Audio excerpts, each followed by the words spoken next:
नमस्कार, न्यूज़ देख रहे हैं आप। मैं हूं देवेंद्र कुशवाहा। प्रधानमंत्री ने अपने मन की बात की आज, और मन की बात का आज 100वां एपिसोड था। बीजेपी ने काफ़ी तैयारियां कर रखी थी मन की बात कार्यक्रम को सुनने के लिए, सुनाने के लिए, लोगों के लिए। तमाम तरह के हमारे संवाददाता आप लोगों को बता रहे थे कि क्या क्या इंतजामात हैं इससे पहले वाले प्रोग्राम में, और ये क्या क्या इंतजामात किए गए थे बीजेपी के द्वारा कि पीएम नरेंद्र मोदी के मन की बात को सुनाया जाए। आज खास होने वाला था यह कार्यक्रम। आज पीएम मोदी ने जब मन की बात की शुरुआत की तो दशहरे के आयोजन से इसकी शुरुआत की। हालांकि इस पूरे मन की बात कार्यक्रम में एक चीज़ जो देखी गई इसमें यह थी कि बेटी बचाओ बेटी पढ़ाओ वाली जो बात थी इसमें महत्वपूर्ण थी। बेटियों के बारे में उन्होंने महत्वपूर्ण बात की। जैसे उन्होंने एक व्यक्ति जो कि सुनील हैं, इनके सेल्फी विथ डॉटर्स अभियान की उन्होंने चर्चा की। इससे पहले के कार्यक्रमों में, मन की बात कार्यक्रमों में उनसे बात कर चुके थे, क्योंकि उनके जो सेल्फी विथ डॉटर जो कैंपेन इन्होंने चला रखा था वो काफ़ी लोकप्रिय हुआ था। और ये इस लोकप्रियता के कारण ही अगर जो ये देखा जाए तो पीएम मोदी ने बात की थी। आज हम पीएम मोदी के ये जो 100वें एपिसोड का प्रसारण हुआ है इन्हीं पर हम चर्चा करेंगे। और चर्चा के लिए जो हमारे साथ इस समय मेहमान हमारे साथ जो मौजूद हैं वो हैं दिनेश सिंह जी, जो राजनीतिक विश्लेषक हैं। बहुत बहुत स्वागत है आपका हमारे इस कार्यक्रम में। चर्चा की हम शुरुआत करते हैं।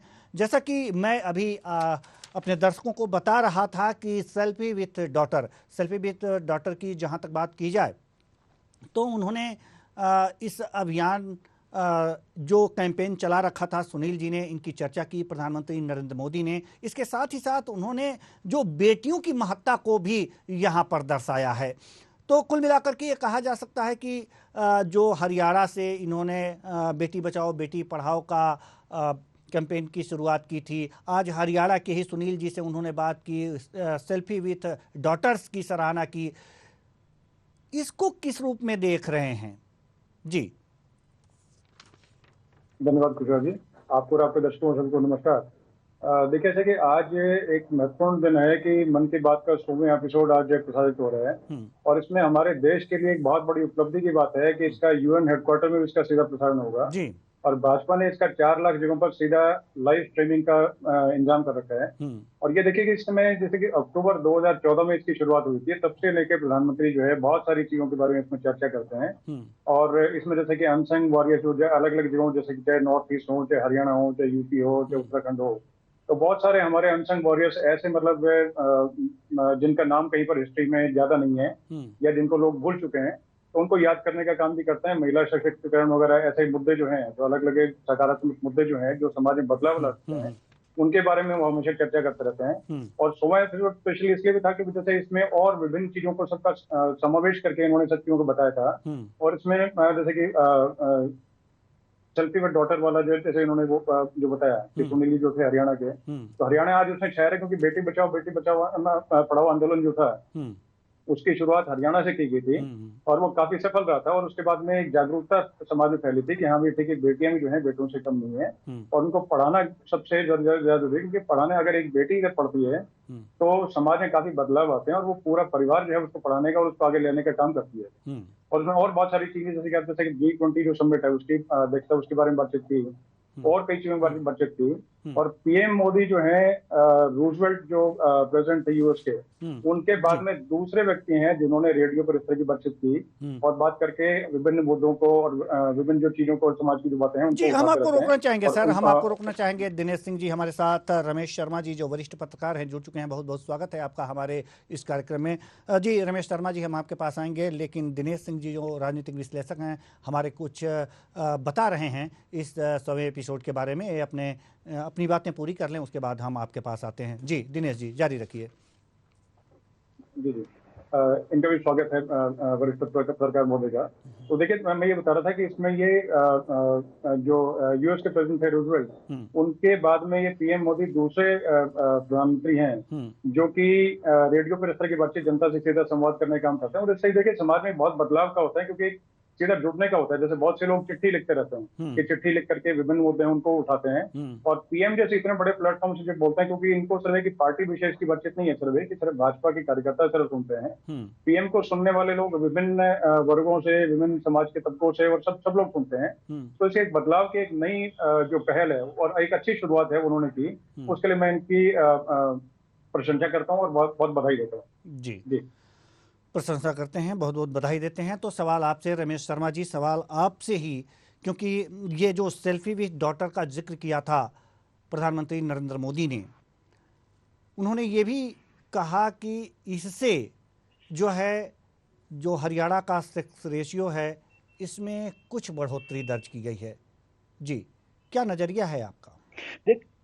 देखिए, निश्चित रूप से जैसा कि दिनेश जी ने कहा है, मैं उनकी लगभग हर बात से सहमत हूं। और उसमें अगर आप देखेंगे कि जैसे आज की तो हम चर्चा कर ही रहे हैं, लेकिन अगर ये जो पूरे 100 उनके मन की बात के एपिसोड हुए हैं, इसमें आप देख लीजिए कि मनुष्य की जो आधारभूत प्राथमिकताएं होती हैं वो क्या होती हैं। उसके लिए सबसे बहुत आवश्यक होता है उसका कहीं ना कहीं स्वत्व का विकास हो, और स्वत्व के विकास में आवश्यक है कि उसकी अपनी जो क्षमता है, उसकी अपनी प्रतिभा है और उसकी अपनी दक्षता का विकास हो। जिस तरीके से प्रत्येक मनुष्य का केवल चेहरा, उसका स्वभाव, उसकी बोली अलग नहीं होती, उसके अंदर स्किल भी अलग होती है। तो प्रधानमंत्री जी के अगर हम देखें तो उन्होंने कहीं ना कहीं जो सबसे आरंभिक जो उनके एपिसोड रहे हैं उसमें उन्होंने 3 चीज पर बहुत ज्यादा जोर दिया था।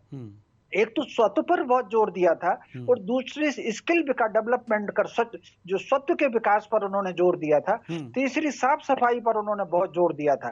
उसके बाद फिर वो सेकंड उस पर आए तो उन्होंने महिलाओं पर, बहनों पर, बेटियों पर, ये इसके ऊपर आए हैं। अगर हम 100 उनके एपिसोड की समीक्षा करेंगे तो 50 से 55 एपिसोड में आपको महिला से संबंधित, बहनों से संबंधित, बेटियों से संबंधित, स्वच्छता से संबंधित, दक्षता से संबंधित, स्किल से संबंधित आपको कुछ ना कुछ संदेश मिलेगा।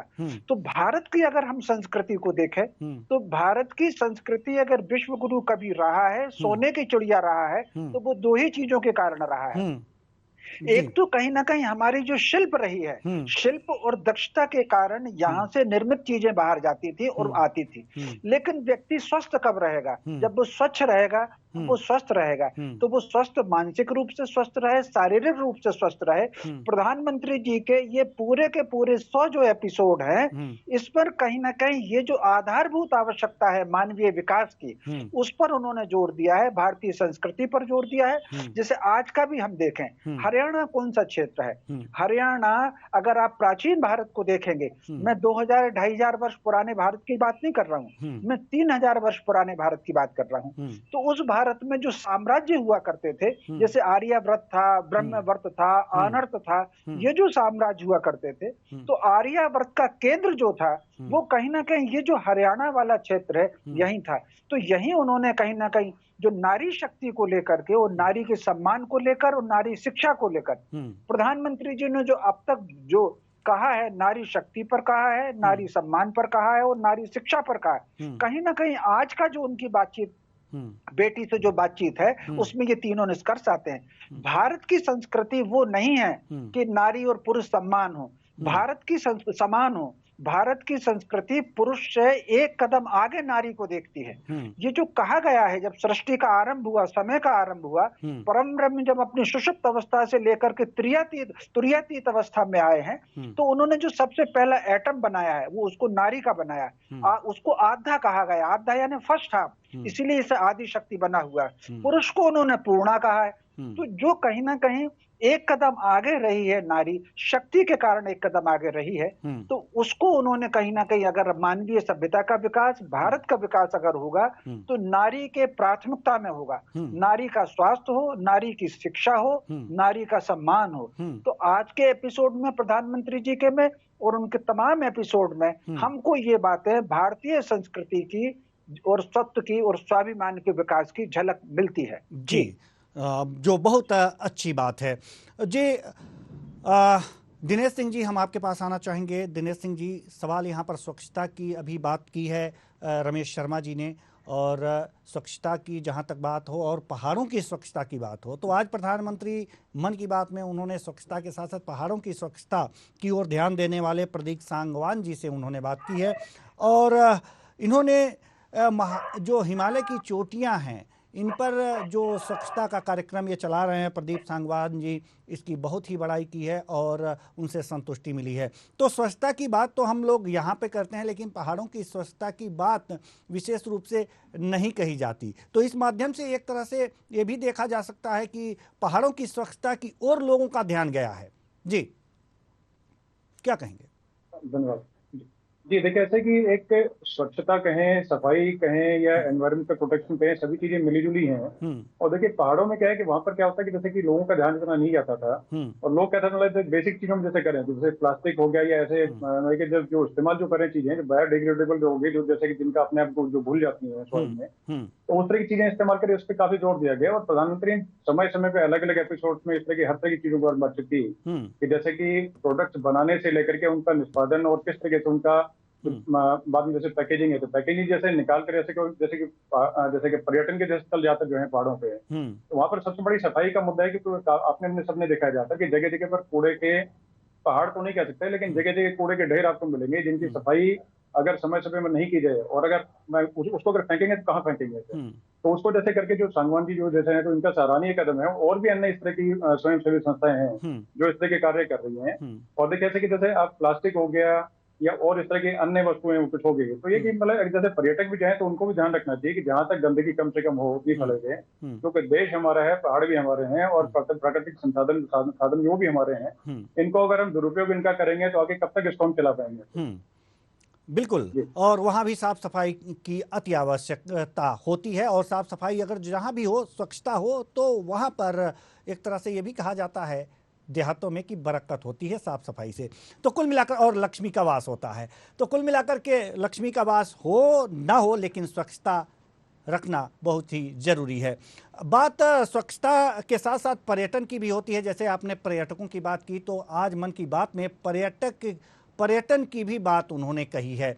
रमेश शर्मा जी, हम आपके पास आना चाहते हैं। जैसा कि अभी हमारे जो राजनीतिक विश्लेषक दिनेश सिंह जी ने पर्यटकों की बात की है, पहाड़ों पर पर्यटकों की बात की है, तो प्रधानमंत्री नरेंद्र मोदी ने अपने मन की बात में पर्यटन से संबंधित भी बात की है, टूरिज्म से संबंधित बात की है। इन्होंने कहा है कि 15 जगहों पर जरूर कम से कम टूर करना चाहिए, पर्यटन करना चाहिए। और वो भी उन्होंने ऐसी बातें कही हैं कि अपने राज्य में ना हो, दूसरे राज्यों में जाइए। इसका आशय समझना चाहेंगे आम भाषा में सर?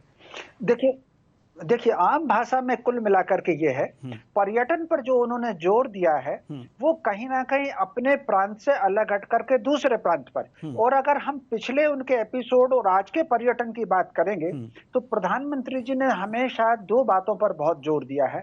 एक तो उन स्थानों पर जोर दिया है, उन नामों पर जोर दिया है जो भारत में बलिदान रहे हैं और जिनके कारण भारतीय संस्कृति आज सुरक्षित रही है।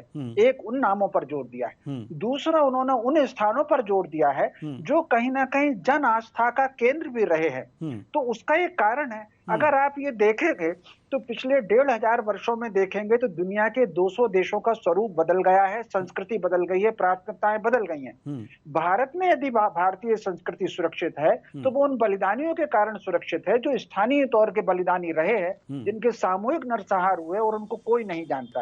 एक तो अगर आप 100 एपिसोड में देखेंगे तो प्रधानमंत्री जी ने उन स्थानों के नाम लिए हैं और बलिदानियों के नाम भी लिए हैं। दूसरी बात, जो जन आस्था के केंद्र होते हैं उसमें 2 प्रकार की चीज होती है। व्यक्ति की आस्था अपनी जगह अलग होती है, लेकिन यदि सकारात्मक विचार से कोई भी व्यक्ति वहां जाएगा तो वो एक विशेष प्रकार की पॉजिटिव एनर्जी वहां छोड़ता है। जब पॉजिटिव एनर्जी वहां छोड़ता है तो ऐसे स्थान जो है वो कहीं ना कहीं पॉजिटिव एनर्जी का केंद्र होते हैं। तो प्रधानमंत्री जी ने जो कहा है कि अपने राज्य से अलग हट करके 15 स्थान चुने, तो वो जो स्थान चुनने की बात कही है वो 2 ही प्रकार के स्थान उन्होंने चुनने की बात कही है, जहां पर सकारात्मक ऊर्जा हो, जहां कहीं ना कहीं भारतीय संस्कृति और उसके हम दर्शन कर सके, ये उन्होंने प्राथमिकता में जोड़ दिया है। और जो पर्वत पर उन्होंने जोड़ दिया है, पर्वत पर की उन्होंने 2 चीज पर कहा है, अगर आपने ध्यान दिया हो। एक तो पर्वत की सुरक्षा और दूसरी पर्वत की स्वच्छता।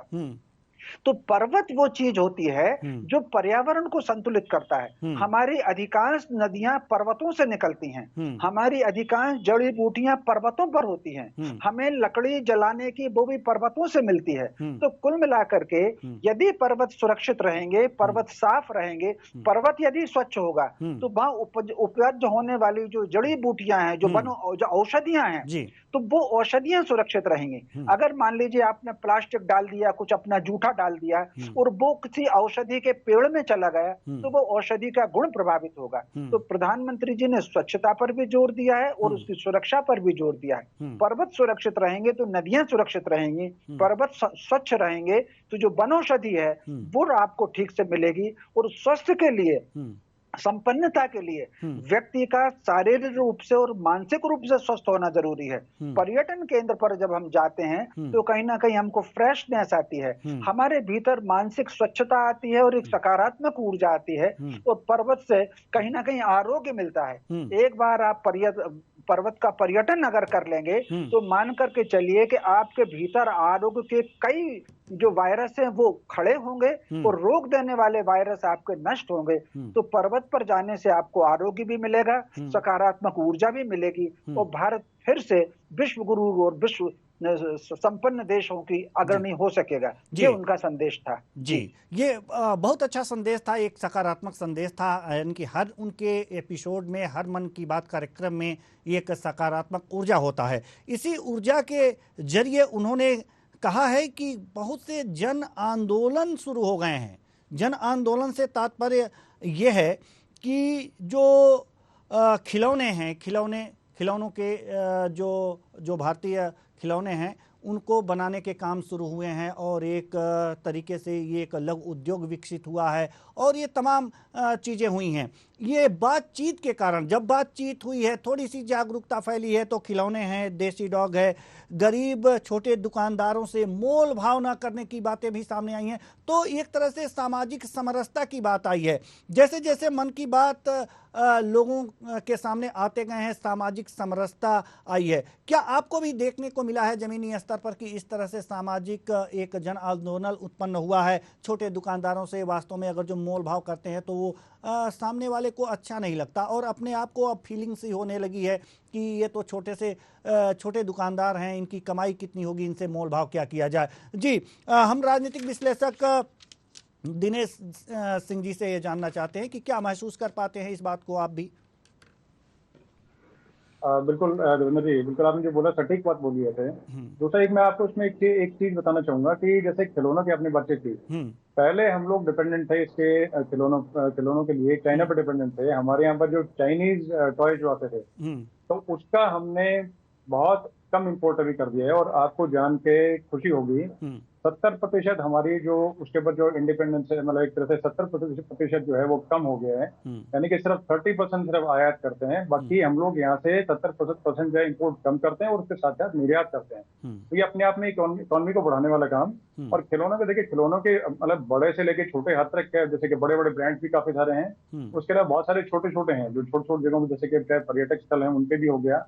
कई जगह धार्मिक जैसे जगह कई हैं, जैसे हरिद्वार वगैरह, ऋषिकेश वगैरह, जहाँ पर जैसे कि कुछ पर्टिकुलर वहीं की चीजें हैं जो खिलौनों की श्रेणी में आती हैं, तो उनको भी एक्सपोर्ट करने का जो है एक नया रास्ता खुला है। तो उससे जगह की इकोनॉमी बढ़ी और चीजों की समरसता तो जो है वो तो देखिए अपने आप हो गया। अगर कहीं पर इकोनॉमी अगर जो उसमें सुधार अगर होगा, पैसा अगर आएगा तो पैसा अपने आप में संपन्नता लेके आता है। संपन्नता से हमेशा बहुत सारी चीजें सुधार में आती हैं। वहाँ के उस जगह का ताना माना जो है उसमें एक ठीक ठाक जो है पॉजिटिव एनर्जी आती है और जगह का विकास होता है ठीक से। और विश्व गुरु बनने की उसमें देखिए आगे तो आएंगे। जी बिल्कुल, आपने सही बात कही है कि अगर जो जैसे कि खिलौने की बात है तो खिलौना बनना शुरू हुआ है, तो एक तरह से जो हम दूसरे देशों से मंगाते थे अब अपने ही देश में ये करेंगे तो खिलौने बनेंगे, उत्पाद बनेगा, तो इससे यहाँ के लोगों को रोज़गार मिलेगा और जो ख़रीदारी होगी, मार्केट की जो वैल्यू होगी वो भी बढ़ेगी और पैसा रोटेट होगा। ये तमाम बातें हैं। अब बात अगर जो शिक्षा की करें, रमेश शर्मा जी आपके पास हम आना चाहेंगे। तो शिक्षा के प्रति भी ये कहा गया है प्रधानमंत्री नरेंद्र मोदी द्वारा कि लोगों के बीच जागरूकता आई है। एक ठेले पर चाय बेचने वाले ने भी शिक्षा की अलग जगाने के लिए कुछ लोगों को शिक्षा देना शुरू कर दिया है, कहीं और एडमिशन भी करवाना शुरू कर दिया है। कई ऐसे लोग सामने आए हैं इस बात को लेकर के। जी, क्या देखने को मिलता है कि क्या इस मन की बात से वास्तव में समाज में सुधार हो रहा है? नहीं, निश्चित रूप से देवेंद्र जी, उनकी मन की बात से समाज में सुधार हो रहा है। शिक्षा का जो उन्होंने, अगर आपने प्रधानमंत्री जी के पुराने एपिसोड में जो शिक्षा का उन्होंने संदेश दिया था, और एक बार अगर आपको याद हो तो उन्होंने एक क्लस्टर शब्द का उपयोग किया था। तो जो क्लस्टर शब्द का इस्तेमाल उन्होंने किया था एक किसी एपिसोड में, और शिक्षा की बात की थी। शिक्षा दो प्रकार की होती है। एक शिक्षा तो वो है जो शिक्षा का व्यवस्था अंग्रेज खड़ी करके गए हैं। अंग्रेजों की शिक्षा व्यवस्था में नौकर तैयार होता है। व्यक्ति का शिल्प, उसकी दक्षता, उसकी प्रतिभा और उसकी क्षमता का विकास नहीं होता है। उसमें केवल नौकर तैयार होता है। आप देख लीजिए, लाखों रुपया पढ़ाई पर खर्च करने के बाद भी जो बच्चा निकलता है वो किसी कारपोरेट में या किसी सरकार की केवल नौकरी की कतार में आकर खड़ा होता है। प्रधानमंत्री जी ने जिस शिक्षा की अपील की है, पिछले सारे एपिसोड में उन्होंने शिक्षा की अपील की है, उन्होंने ऐसी शिक्षा की अपील की है जो व्यक्तित्व के विकास को प्रेरित करती हो, जो व्यक्ति की क्षमता को प्रेरित करती हो। और फिर इस क्षमता को उन्होंने क्लस्टर पर जोड़ा। और क्लस्टर पर किस प्रकार से जोड़ा कि जो आपने जो जैसा कि अभी तो कुल मिलाकर के जैसे क्लस्टर पर जो उन्होंने जोड़ा, वो उन्होंने इस हिसाब से जोड़ा कि आप अपनी आवश्यकता की ऐसी शिक्षा हो जो अपनी आवश्यकता की पूर्ति स्वयं कर सके।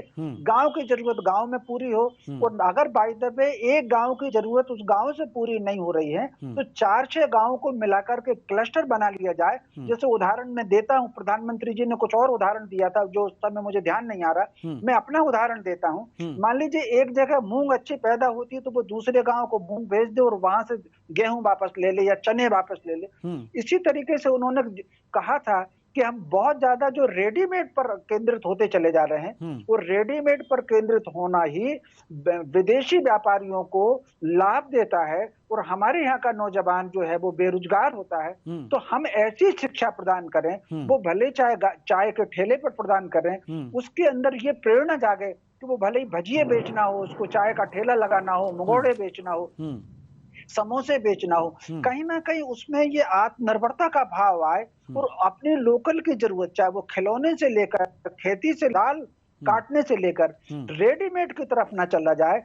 ये जो आधुनिक शिक्षा से ये हो गया है। जैसे मैं आपसे भी पूछना चाहता हूं, आप कितनी कमीजें जो हैं और शर्ट रेडीमेड ही खरीदते होंगे, पैंट रेडीमेड खरीदते होंगे। प्रधानमंत्री जी ने जो बात कही थी, प्रधानमंत्री जी ने जो बात कही थी, उन्होंने स्थानीय रोजगार और स्थानीय उत्पादक पर जोर देने को कहा था। जैसे आपके गांव में, आपके मोहल्ले में अगर शर्ट सीने वाला होगा तो स्वाभाविक रूप से एक जने को रोजगार भी मिल पाएगा। शर्ट पहनना आप बंद नहीं करेंगे, लेकिन एक जने को रोजगार मिल पाएगा।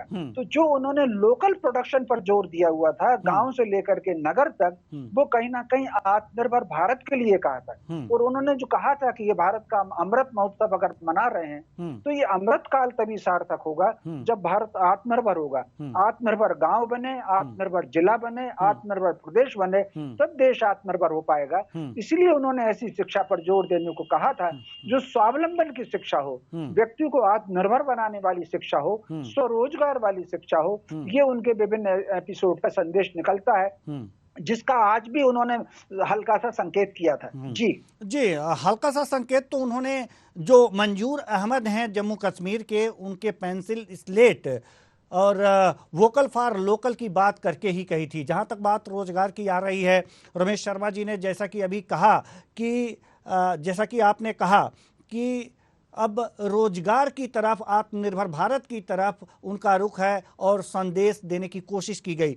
तो इस संदेश में इन्होंने एक बात मंजूर अहमद के बारे में भी कही, उनसे बातचीत भी की, पेंसिल स्लेट के बारे में उन्होंने ये भी जिक्र किया कि जो पहले एपिसोड में इनसे बातचीत किए थे, इनकी दिक्कतों को समझा था, आज ये इनका रोजगार बढ़ गया। ये जो पेंसिल स्लेट की बात ये यहाँ पर उत्पादन करते थे जम्मू कश्मीर में, उनको बड़ी कठिनाइयाँ आती थीं, लेकिन जब से मन की बात कार्यक्रम हुआ, ये सबसे बड़ी बात है रमेश शर्मा जी, ये सबसे बड़ी बात है। और दिनेश सिंह जी, आपसे भी मैं ये बातें कर रहा हूं कि ये प्रधानमंत्री जी से बात करने के बाद आज जो दोबारा उन्होंने प्रधानमंत्री जी ने बात की है मंजूर अहमद से, तो उन्होंने कहा है, बड़ा आश्चर्य वाली बात है, अब देखिएगा इस बात को, कि रोजगार बढ़ा है, 200 से ज्यादा लोगों को रोजगार दे चुके हैं, ऐसा उन्होंने कहा। जो कठिनाइयों से जूझ रहे थे, अपनी पहचान, अपने जो प्रोडक्ट बनाते हैं उसकी पहचान से जूझ रहे थे,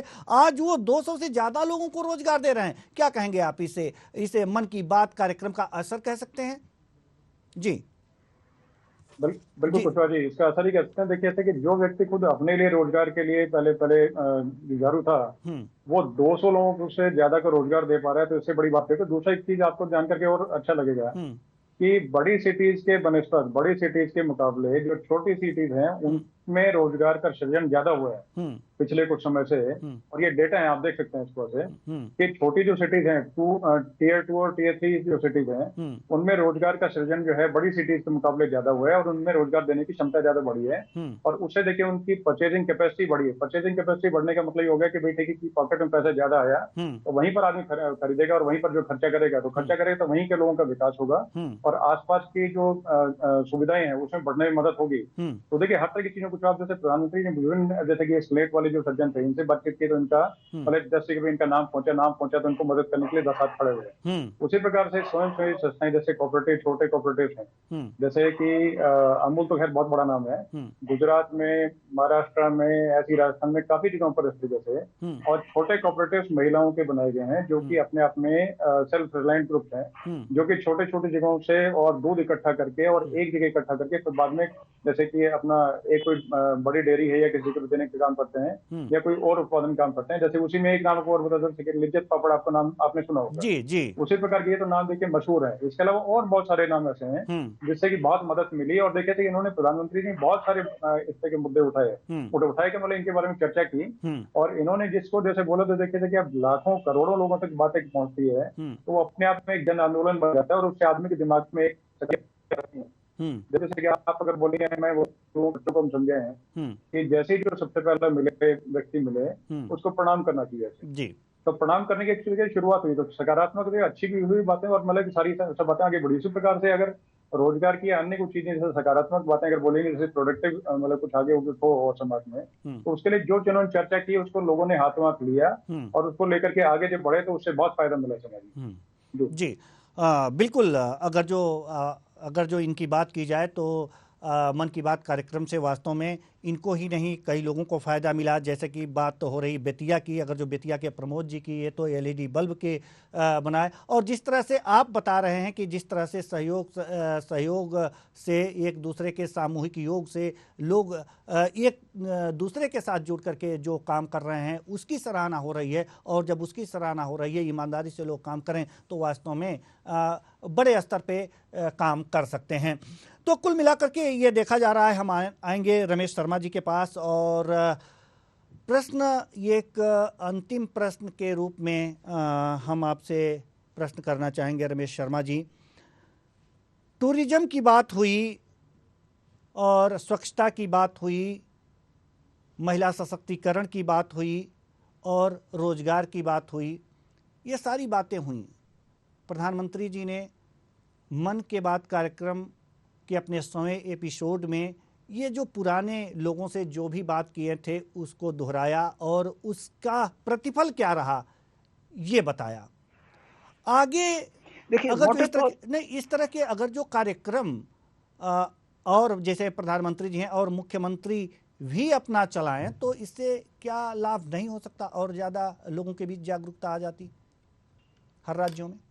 देखिए हम जैसे प्रधानमंत्री जी की आज की जो मन की बात है, तो सबसे पहले तो हमको जो उन्होंने बातचीत की है अपने पुराने संपर्क से या जो आरंभिक दौर में जिन लोगों से बातचीत की उनसे आज बात उन्होंने रिपीट की है, तो इसको समझने के लिए हमको प्रधानमंत्री जी की शैली समझना होगी। तो जैसे मन की बात में उनके 2 प्रमुख नारे उभर करके आए। एक नारे का आपने जैसे जिक्र किया है, लोकल पर वोकल, और फिर उन्होंने कहा कि ग्लोबल। तो ये जो नारा था लोकल पर वोकल और वोकल को ग्लोबल बनाना, ये उन्होंने किसी एक एपिसोड में नहीं दिया है। एक एपिसोड में उन्होंने केवल लोकल पर जोर दिया है, दूसरे फिर आगे चल करके उन्होंने लोकल फॉर वोकल की बात कही है, तो फिर बहुत आगे चल करके वोकल को होकर के उसको ग्लोबल की बात कही। ठीक उसी प्रकार एक बार उन्होंने सबका साथ की बात कही, फिर आगे चल करके जोड़ा उन्होंने सबका साथ और फिर सबका विकास, और फिर किसी तीसरे एपिसोड में उन्होंने जोड़ा सबका साथ, सबका विकास, सबका विश्वास। इसका मतलब है कि प्रधानमंत्री जी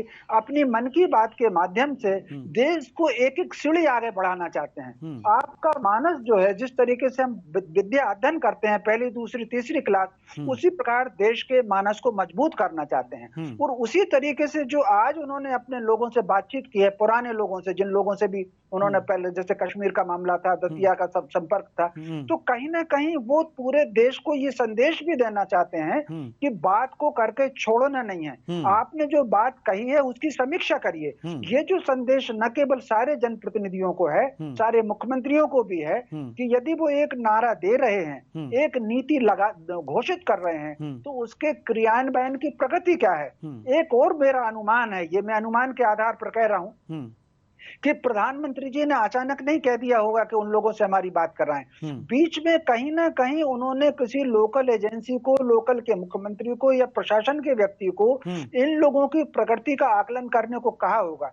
उसका कारण है कि यदि सामाजिक कार्यकर्ता, राजनीतिक कार्यकर्ता या प्रशासन तंत्र का कोई व्यक्ति अगर किसी नीति पर, किसी योजना पर, किसी निर्णय के क्रियान्वयन में सक्रिय रहता है, तो उसके परिणाम बहुत अच्छे हमेशा आते हैं। तो कुल मिलाकर के ये संदेश उन्होंने आज पूरे प्रशासन तंत्र को दिया है कि प्रधानमंत्री भूलते नहीं है, वो भूलते नहीं है, वो कभी भी पूछ सकते हैं। इसलिए जो उन्होंने कहा है, जो नीतियां हैं, उनके क्रियान्वयन पर प्रशासन को और समाज को सतर्क रहना है, जागरूक रहना है। ये संदेश उनका था। प्रशासन को सतर्क रहना है, जागरूक रहना है।